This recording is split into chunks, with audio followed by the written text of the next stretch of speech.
The convoy rolled to a stop in front of Jacob Holdings Tower in Victoria Island. Black SUVs lined the curb. Staff with ID cards and nervous smiles stood in two neat rows. Then the world snapped. A thin woman in a torn brown gown shot through the line of guards. Her hair was messy.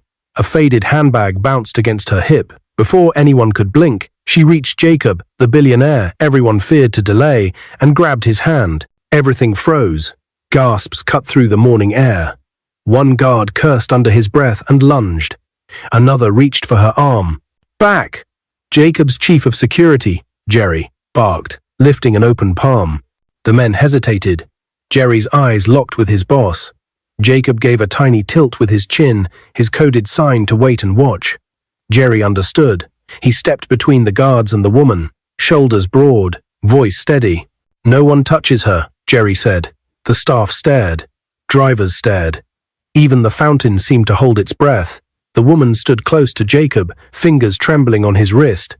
But her voice was calm when she whispered, "I can help you win the $100 million contract." Jacob's eyes narrowed. Noise from the street faded to a quiet hum. The deal. The one every company in Lagos wanted. The one that could make or break his year. He searched her face for a lie, a trick, a clue. "What did you say?" he asked. "I can help you win tonight," she said, still holding his hand. A guard couldn't take it anymore. "Ogre Jerry, make we—" "One more step," Jerry said, "and you're off my team." The guard stopped cold. For a long second, no one moved. Jacob could feel every stare on his suit, on her torn dress, on their two hands locked together like a secret. He thought of the board meeting, the late nights, the risk he had taken to be the youngest bidder with the boldest plan. He also thought of something darker, graves made of wind and sky, the plane crash that took his wife and son. He had learned that the line between order and chaos could vanish in a breath. "Come with me," Jacob said at last. 100 mouths fell open at once. Jerry's eyebrow twitched.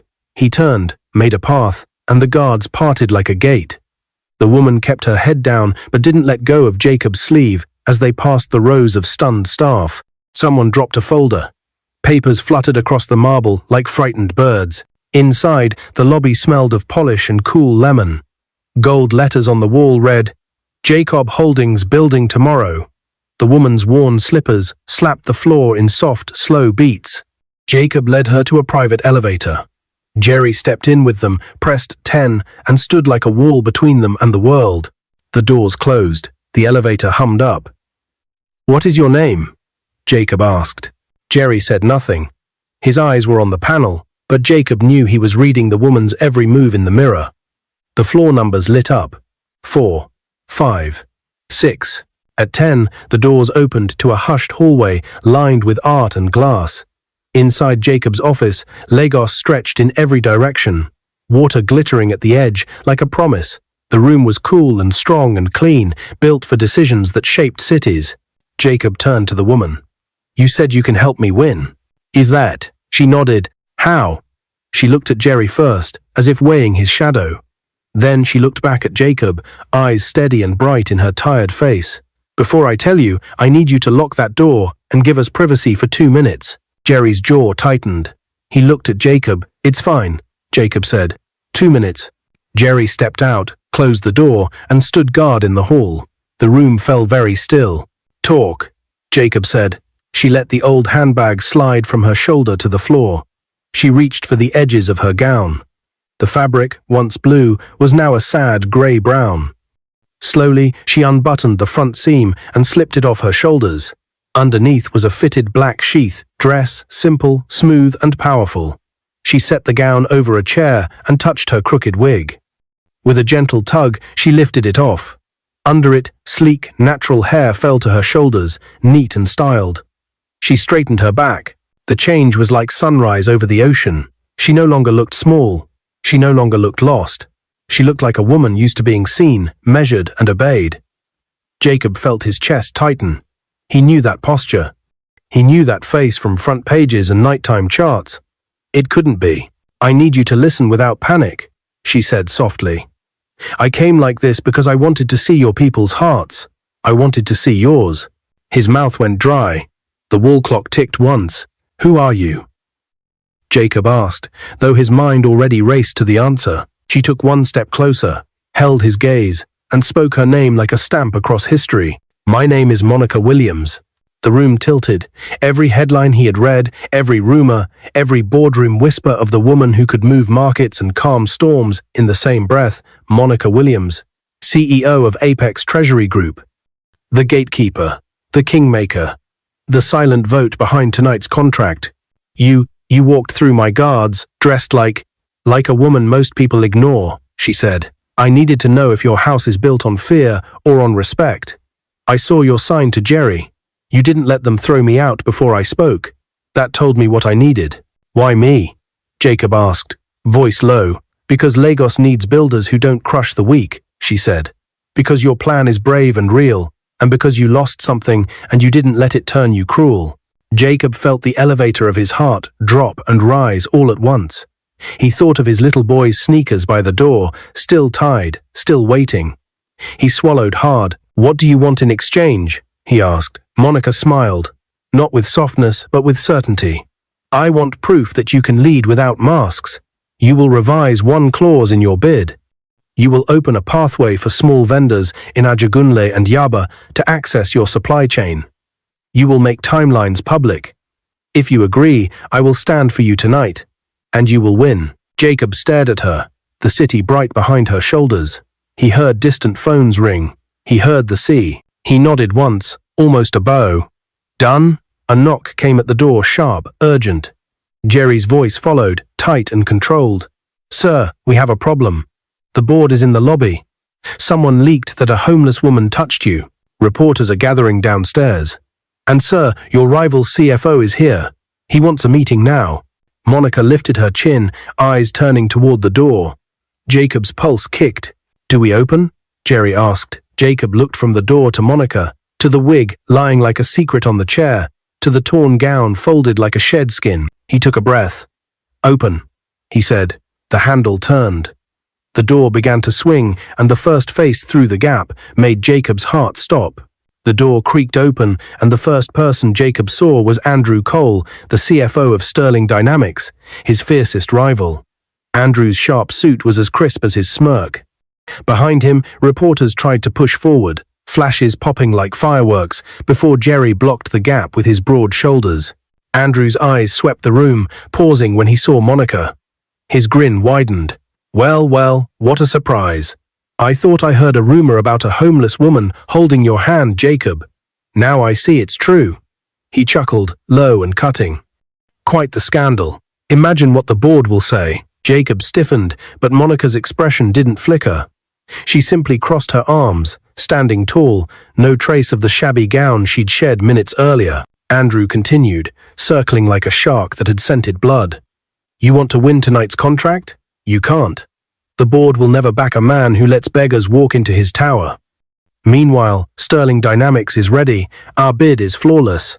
When I leave this room, Jacob Holdings is finished. For a moment, Jacob's chest burned with anger. But before he could respond, Monica stepped forward. Andrew, she said. Her voice cut through the room like glass sliding across marble. Andrew stopped. His smirk faltered. Monica? Jacob blinked. Andrew's tone carried something Jacob had never heard before: fear. Yes, Monica said, her chin high. Monica Williams, do you remember me now? Andrew's face drained of color. Everyone in Lagos's financial circles knew her name. She was the woman Sterling had tried to sabotage years ago, the one who turned their schemes into dust with a single press conference. Rumor said she'd vanished abroad. No one expected her to appear here. You're backing him? Andrew asked, his voice dropping. Monica's gaze was cold. If you want to win tonight, Andrew, prepare to lose. I'm standing with Jacob Holdings. Silence swallowed the room. Even Jerry, battle-hardened and stone-faced, shifted his stance slightly. Andrew tried to laugh it off, but the sound cracked. You can't be serious. A woman who walks in off the street, pretending to be— I don't pretend, Monica said. She pulled a slim folder from her handbag and tossed it onto Jacob's desk. Papers fanned out, stamped with Apex Treasury's seal. I control half of tonight's decision-making panel. If you doubt me, check the signatures. Jacob picked up one of the papers. His heart thundered. The panel chair's signature. Apex Treasury's official endorsement. Real. Andrew's smirk vanished completely. He stepped back, his confidence leaking out of him. This changes nothing. You still can't. Monica took a step closer, her eyes blazing. Leave, Andrew. If you try to smear Jacob's name with lies, you'll regret it. Tonight, Lagos will see who truly builds and who only destroys. Jerry moved forward, hand on the door. You heard her. Andrew looked from Jacob to Monica, hatred burning in his eyes. This isn't over, he spat. Before storming out, Jerry slammed the door shut, blocking out the noise of reporters and murmurs from staff gathering outside. The office fell still again. Jacob turned to Monica, still holding the folder, his fingers trembling. Why are you helping me? Monica's face softened. Just a little, because the city needs more than businessmen chasing power. It needs leaders with heart. You didn't throw me away when you thought I was nothing. That told me who you are. For the first time in years, Jacob felt something stir, something he thought he had buried with his wife and son. It wasn't just hope for the contract. It was something deeper, a sense of connection, of trust. But before he could speak, Jerry's phone buzzed. He stepped aside, listening, then looked up, tense. Sir, Jerry said, the board is demanding to see you immediately. They've heard too much noise already. They want answers before tonight's bidding. Jacob exhaled slowly. Of course they do. Monica touched his arm gently. Let them see me, she said. Let them see the truth. Jacob studied her, her steady eyes, her quiet strength. He nodded. Jerry opened the door again, leading the way to the boardroom. As they walked down the hall, Jacob could feel the weight of whispers following them. Staff pressed back against the walls, their faces pale with disbelief. The woman they had nearly thrown out was walking side by side with their boss, her presence commanding the floor. At the boardroom doors, Jerry pushed them open. Inside, 12 members of the board sat around the polished mahogany table. Their faces were sharp with suspicion. At the head, Mr. Olumide, the chairman, cleared his throat. Jacob, we've heard troubling things this morning. Care to explain? The air was heavy. Jacob opened his mouth, but before he could speak, Monica stepped forward. My name is Monica Williams, she said clearly, and I am here because Jacob is the only man in this city worthy of tonight's contract. Gasps rippled around the table. Several members leaned forward, whispering her name. Mr. Olumide froze, his pen slipping from his hand. The silence that followed was thunderous, and then, from the back of the room, a voice spoke up sharp, mocking, and familiar. Well, if it isn't Monica Williams, I was wondering when you'd crawl out of hiding. Jacob turned, his blood running cold. Standing by the window, arms folded, was a man he never expected to see again. The man who once betrayed him. Jacob's chest tightened the moment. His eyes met the figure by the window. Tall, broad-shouldered, and unmistakably confident, the man stepped forward with a slow clap that dripped with mockery. Jacob Anderson, the man said smoothly. It's been a long time. The name rolled off his tongue with a familiarity that felt like poison. Jacob's throat went dry. His mind raced back to late nights in cramped offices, two young men building a company from nothing. Back then, he had trusted this man with everything, dreams, secrets, even his family. Michael, Jacob whispered. Michael Adeyemi, his former co-founder, his friend turned enemy. The man who had sold Jacob's designs to rivals years ago, almost bankrupting him. The betrayal had burned so deep that Jacob swore he'd never forgive him. Now here Michael stood, in the very boardroom of Jacob Holdings, like he belonged. The board members shifted uncomfortably. Some looked at Jacob, others at Michael, as though unsure whose side to lean toward. Michael's smile was a blade. Don't look so shocked. Did you really think you could keep me out of this game forever? Lagos is too small for your kind of arrogance. Jacob clenched his fists. What are you doing here? Simple, Michael replied, strolling toward the table. Sterling Dynamics needed someone who understands how you think. Who better than me, your old partner? He chuckled. Andrew Cole listens when I speak. He knows the board trusts my strategies. The revelation hit Jacob like a hammer. Andrew hadn't come here alone, he had Michael feeding him every move. Monica's eyes narrowed. So you're the shadow behind Sterling's bid? Michael turned to her with a smirk. Ah, Monica Williams, the prodigy who thought she could fight the system. Tell me, How does it feel crawling back into the spotlight after vanishing all these years? Monica didn't flinch. Better than stabbing your partner in the back. A ripple of shock moved around the table. Michael's jaw tightened, but he recovered quickly. Let's not waste time, Michael said, facing the board. Jacob Holdings is finished. His judgment is clouded, his company fragile. If you side with him tonight, you'll regret it. And the late, Jacob took a step forward, his voice steady despite the storm inside him. My company stands because we don't cheat, we don't betray, we build. And tonight, with Apex Treasury at our side, we'll prove it. Several board members exchanged glances. The tension was a living thing, buzzing like electricity in the air. Michael laughed coldly. Fine words, Jacob. But words don't win contracts, power does. And you've already lost yours. At that moment, Jerry's phone buzzed again. He glanced at it, his face paling. He leaned toward Jacob and whispered, Sir, Andrew just leaked a video. Reporters are outside playing it already. Jacob's gut sank. What video? Jerry hesitated. A clip of Monica grabbing your hand at the entrance. Edited to look scandalous. They're painting her as a desperate street beggar you smuggled in to cheat the bid. Gasps echoed around the boardroom. Mr. Olamide banged the table. Is this true? Monica stepped forward, her voice ringing out like a bell. Lies. Do you think I'd risk my reputation to play games? You all know me. Apex Treasury doesn't bend for corruption. But the board was already murmuring, doubt clouding their eyes. Michael smiled, sensing blood. See? Already the cracks show. Tonight's contract is mine. Jacob's heart hammered, but he forced himself to breathe. This was it, the moment everything could collapse. He looked at Monica, then at the board. Give me one chance, Jacob said firmly. Tonight, at the bid presentation, let Monica speak. Let her prove the truth in front of everyone. If she fails, I'll step down from this company forever. It has now in full. The board members froze, staring. A gamble that bold could not be ignored. Mr. Olamide leaned back, his face unreadable. After a long silence, he nodded slowly. Very well. Tonight, she speaks. But if this backfires, Jacob, you're finished. Michael's eyes glittered. You're digging your own grave. Jacob ignored him. He turned to Monica. Can you do this? Monica met his gaze without wavering. I've fought worse men than Michael. Trust me. Her words were quiet, but they carried the weight of iron. The board adjourned, filing out with heavy expressions. Jerry escorted them out, but not before shooting Michael a glare sharp enough to cut stone. When the room was finally empty, Jacob slumped against the wall, exhausted.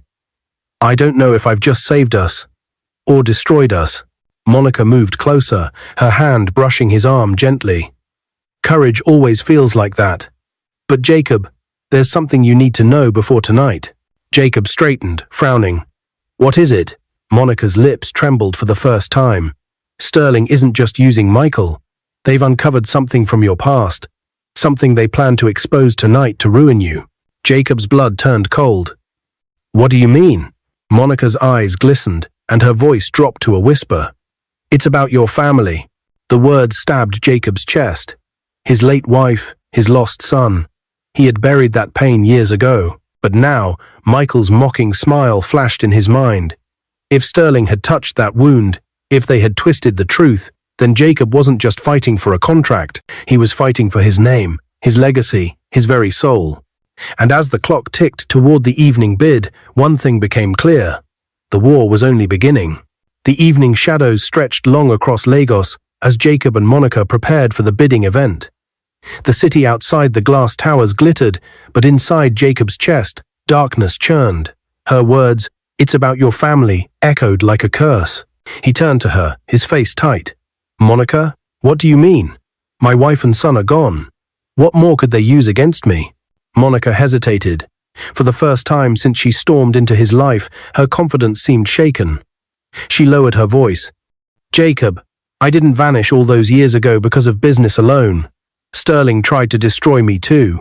They planted spies everywhere. And one of those spies was close to your family.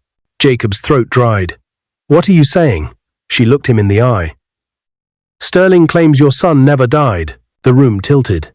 Jacob grabbed the edge of his desk to steady himself.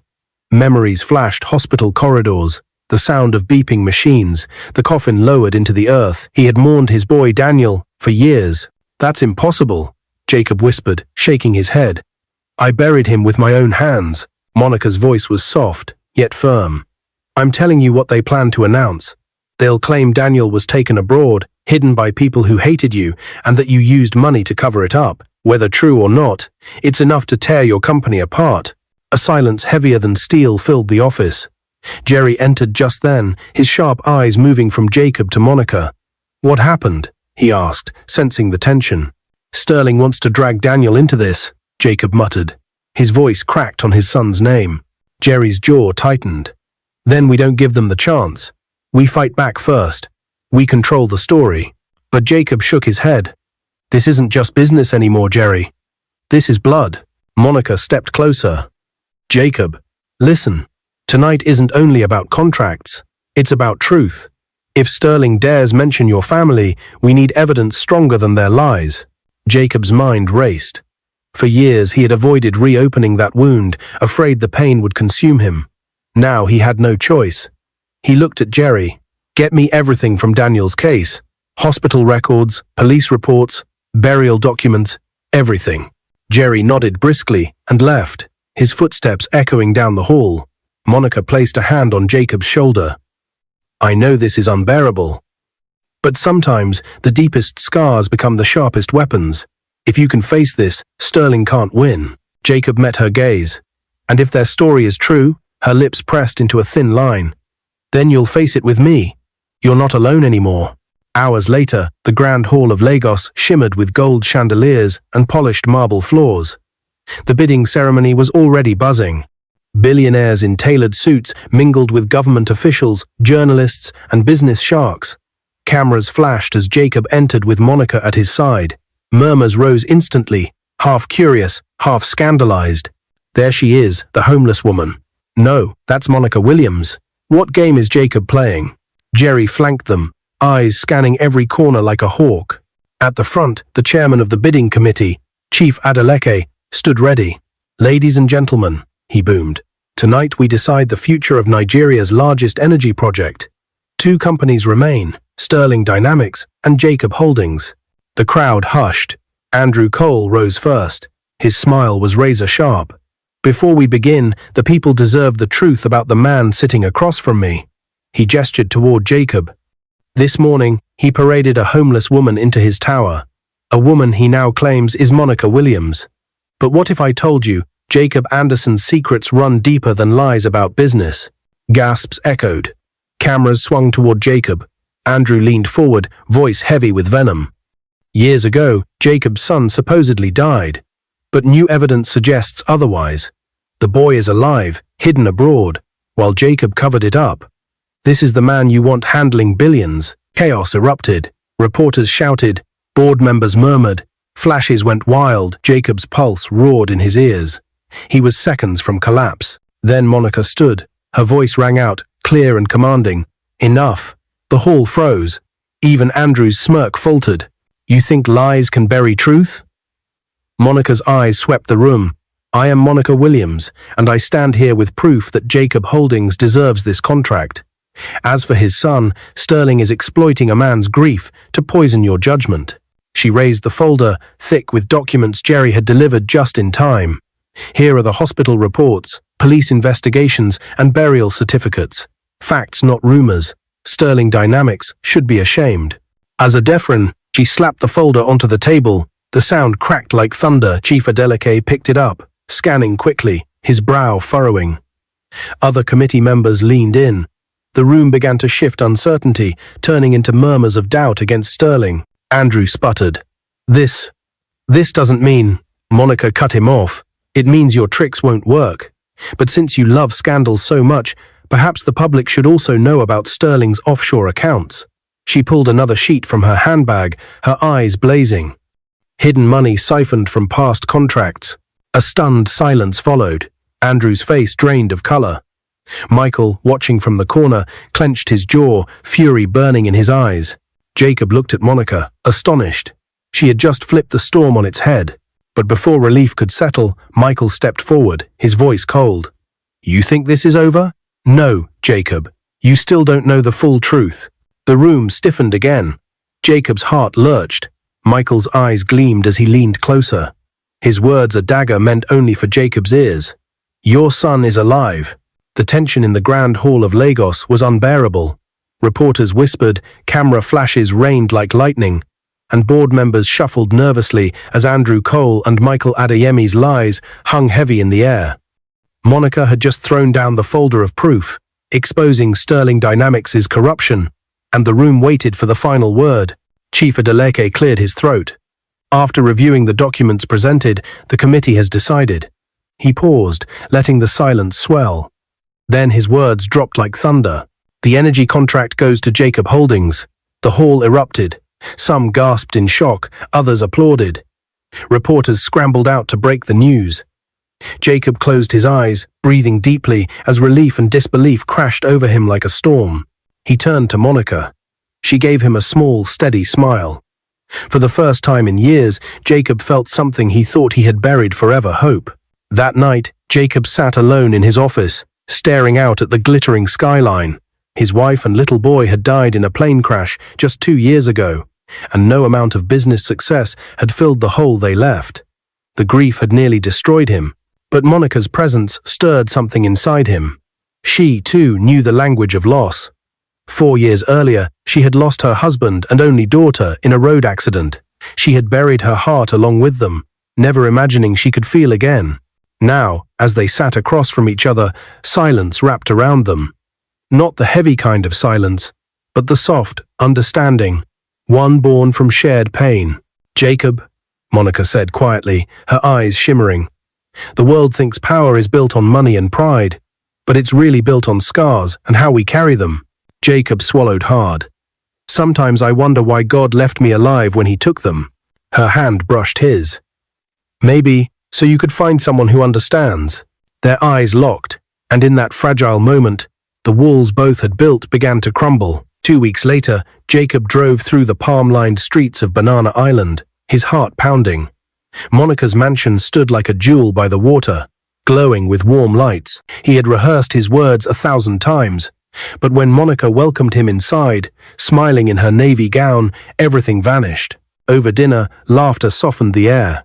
She told him stories of her daughter, and he spoke of his little boy. They laughed, then cried, then laughed again. By the time the night wore down, Jacob couldn't hold back anymore. He rose from his seat, walked around the table, and dropped to one knee.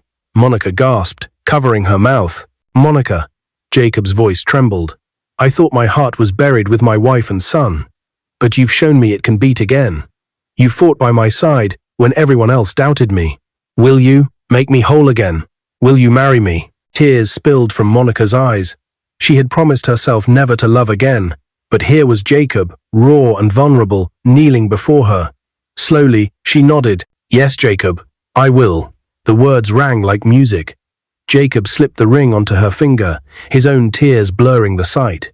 He pulled her into his arms, and for the first time in years, both felt alive. But love is always tested.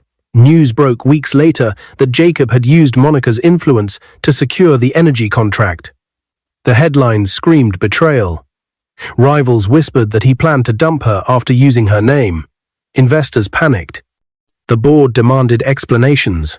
Jacob sat in his office, fists clenched, anger choking him. "This is Michael again. He won't stop until he destroys me." Monica entered quietly, her eyes calm. "Then let me fight this one." Before Jacob could protest, she called a press conference.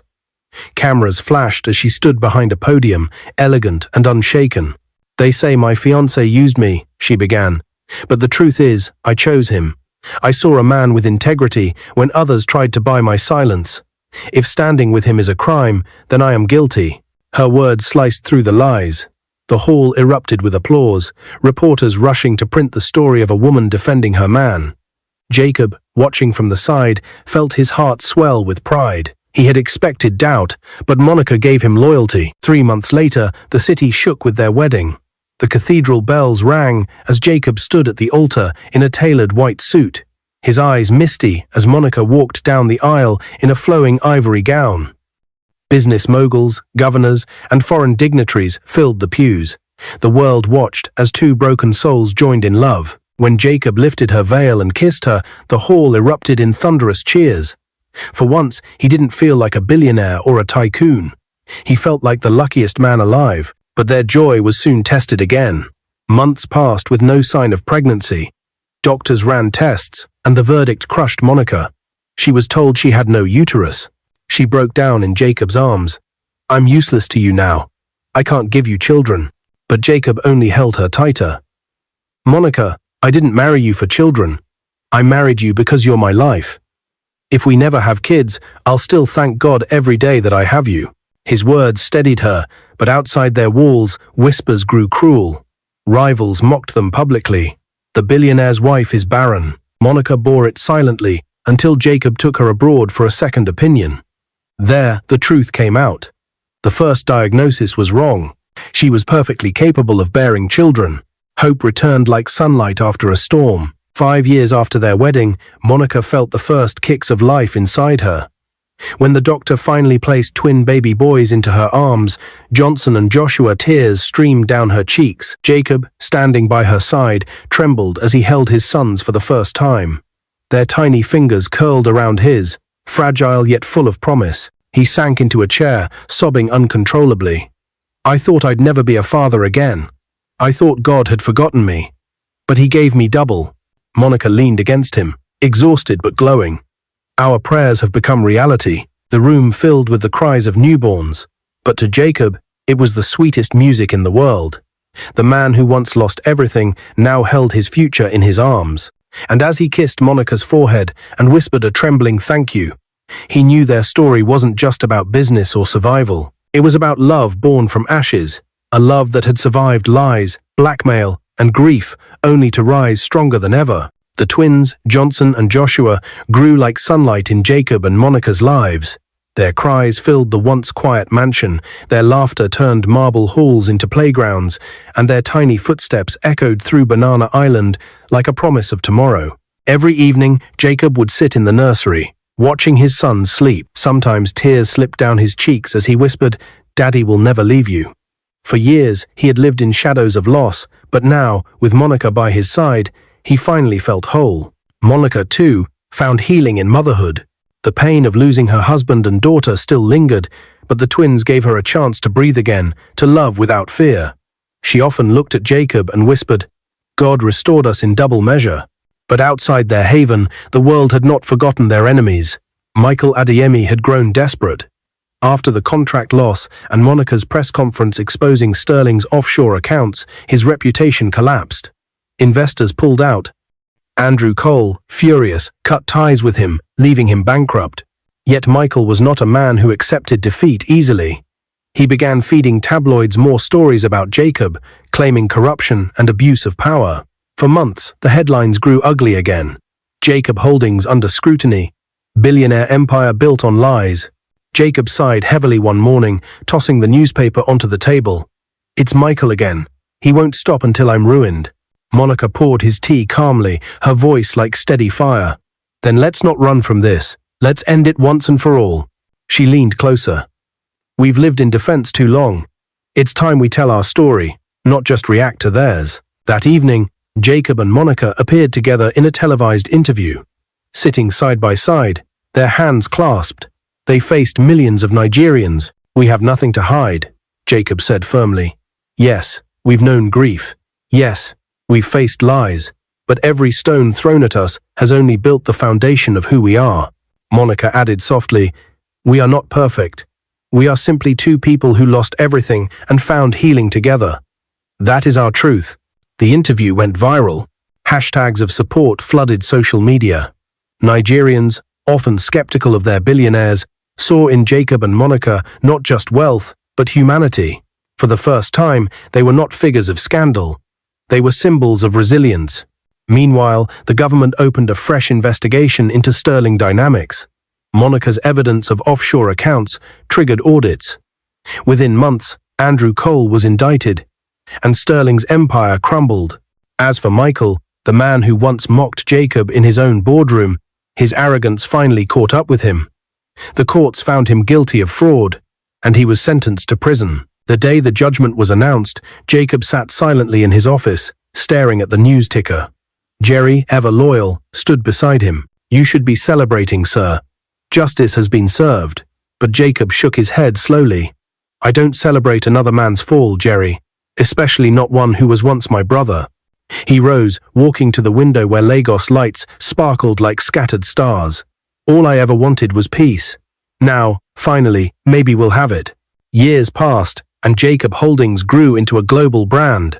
Monica, though she could have retired comfortably, chose to merge her apex treasury firm with Jacob's empire, creating one of Africa's most powerful conglomerates. Together, they redefined corporate leadership, not as ruthless tycoons, but as visionaries rooted in compassion. Yet their greatest pride was not their wealth, it was their twins. At age 6, Johnson and Joshua were already mischievous whirlwinds of energy. Johnson loved books, asking endless questions about the world, while Joshua preferred building towers of blocks taller than himself, laughing when they fell. One Sunday afternoon, Jacob and Monica took them to visit the graves of their lost loved ones.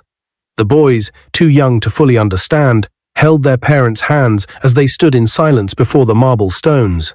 "These were the people who gave us life," Monica whispered, "and because of them, we are stronger today." Jacob knelt beside the graves, his sons leaning into him. "One day," he said softly, "you'll know this. Pain does not end us, it shapes us." Their story soon became an inspiration beyond Nigeria. Universities invited Monica to speak on leadership, while Jacob was honored with humanitarian awards for funding schools and hospitals. Together, they launched the Anderson Williams Foundation, dedicated to supporting widows, orphans, and accident survivors, mirroring the tragedies that once shaped them. At the foundation's opening gala, Jacob stood on stage, Monica beside him, their twins seated proudly in the front row. His voice broke as he said, "We were once broken. Tonight, we stand whole, not because we never fell, but because we chose to rise again." The audience, filled with presidents, CEOs, and ordinary citizens, rose in a thunderous ovation. But even in triumph, life tested them in small ways. Rumors occasionally resurfaced, mocking their past struggles with infertility. Jacob, however, never allowed shame to take root again. He would laugh softly and reply, "If being mocked for my wife's strength is the price for my family's joy, I'll pay it 1,000 times." Monica, equally unshaken, once told a journalist, "People think love is about perfection. It isn't. Love is about standing when the storm has knocked everything else down." Her words became quoted across social media, reminding countless couples that resilience was the truest form of wealth. On their 10th wedding anniversary, Jacob surprised Monica with a quiet dinner by the sea. No flashing cameras, no reporters, just the two of them under the stars, their boys asleep back home.